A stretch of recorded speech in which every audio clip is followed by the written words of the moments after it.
Hey there guys, my name is Marcus, and in this video I'll show you step-by-step process how you can easily change disk drive letter and disk drive name in Windows 11.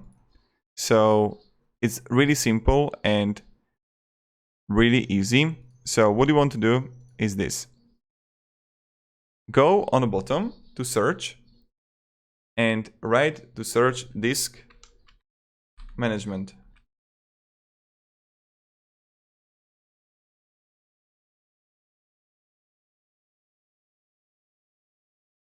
Now, when you have it and you're right here, you're gonna have the whatever drive here,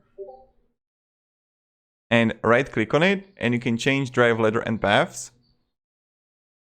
And then what you can do is click change, and you can assign the following drive letter if you want to.